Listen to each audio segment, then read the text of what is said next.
परमपिता परमात्मा और उनकी सभी पवित्र आत्माओं को नमस्कार।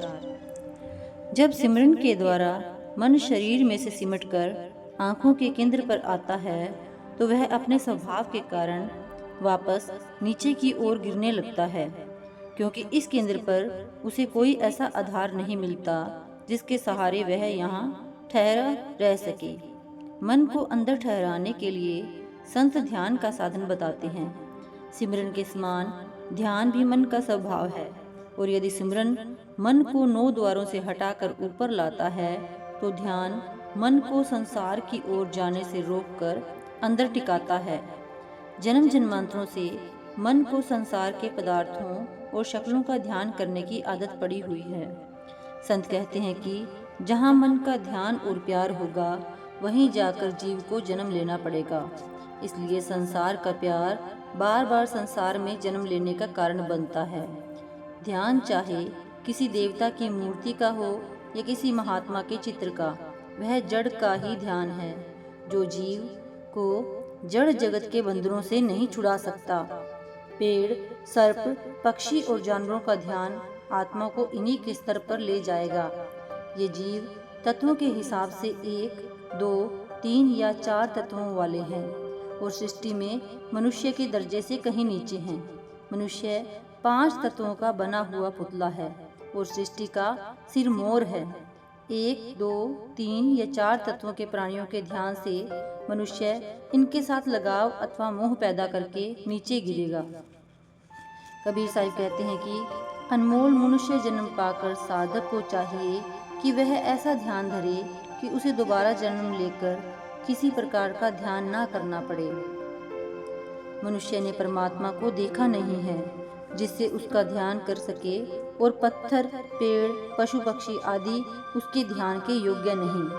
संत पूरे गुरु के ध्यान का उपदेश देते हैं, क्योंकि सतगुरु मनुष्य के रूप में रहते हुए भी अंतर में परमात्मा में समाये रहते हैं। कबीर साहिब के अनुसार ऐसे गुरु के दर्शन ही परमात्मा के दर्शन हैं। संतों के अनुसार सतगुरु का ध्यान प्रभु का ही ध्यान है। कबीर साहिब कहते हैं कि सतगुरु का देह स्वरूप वह दर्पण होता है जिसमें निराकार प्रभु का प्रतिबिंब दिखाई देता है। अगर उस प्रभु को देखना है तो उसे संतों में ही देख। देह स्वरूप में सतगुरु मनुष्य के स्तर पर होते हैं। मनुष्य उन्हें देख सकता है, उनसे मार्गदर्शन प्राप्त कर सकता है, उनसे बातचीत कर सकता है, उनकी भक्ति करके उनकी प्रेम पूर्ण कृपा पा सकता है। परमात्मा अलग और अगोचर है तथा जब तक मनुष्य देह में बैठा है उससे किसी प्रकार का संपर्क नहीं कर सकता। इसलिए कबीर साहिब घोषणा करते हैं कि हरिजन अथवा संत प्रभु से भी बड़े हैं, क्योंकि प्रभु उनके अंदर प्रकट होता है। सच्ची भक्ति यानी पूजा गुरु के आंतरिक चरणों की पूजा है। सच्चा नाम गुरु के द्वारा दिया हुआ नाम है।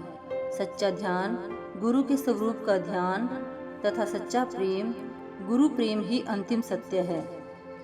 मन और आत्मा जब सिमरन के द्वारा सिमटकर आँखों के केंद्र पर आते हैं तथा ध्यान के द्वारा यहाँ ठहरते हैं, तब वे इस स्थान पर शब्द के संपर्क में आते हैं। शब्द की धुन हर मनुष्य के अंदर लगातार हो रही है, परंतु उसका ख्याल बाहर दुनिया में लगा रहता है, इसलिए वह सुनाई नहीं देती। जब अभ्यासी आँखों के केंद्र पर पहुँचता है तब वह सीधे शब्द के संपर्क में आता है तथा शब्द से जुड़कर आंतरिक मंडलों में होते हुए शब्द के स्रोत परमात्मा तक पहुँच जाता है। यद्यपि शब्द की पूरी शक्ति और मिठास का अनुभव अंदर जाने पर ही होता है, पर सतगुरु से दीक्षित कुछ शिष्य अपने अभ्यास के आरंभ में ही शब्द को सुनना शुरू कर देते हैं। पूरे गुरु शब्द का ही रूप होते हैं।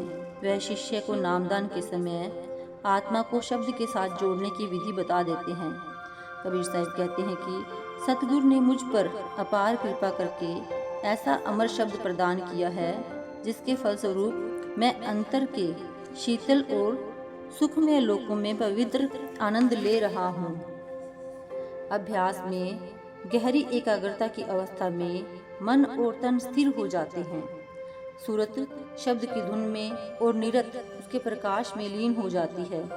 कबीर साहिब कहते हैं कि इस एक क्षण के आनंद की बराबरी युगों तक स्वर्गों के निवास का सुख भी नहीं कर सकता।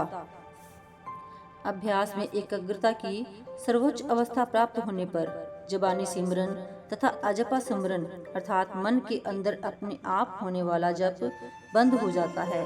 इस अवस्था में अभ्यासी के लिए अनहद शब्द भी समाप्त हो जाता है, क्योंकि उसकी आत्मा शब्द में लीन होकर शब्द का ही रूप हो जाती है, बूंद समुद्र बन जाती है। जब इस प्रकार सूरत यानी आत्मा शब्द में समा जाती है तो वह काल की सीमा से परे हो जाती है। नाम के अभ्यास से मन पवित्र होता है और अभ्यासी के आंतरिक मार्ग की बाधाएं नष्ट हो जाती हैं। शब्द के अभ्यास से संचित कर्मों का विशाल ढेर जो जन्म जन्मांतरों से त्रिकुटी में जमा हो रहा होता है भस्म हो जाता है। विश्वास के साथ किया गया सच्चे नाम का अभ्यास सब भ्रमों और कर्मों के बंधनों को दूर कर देता है। Thank you.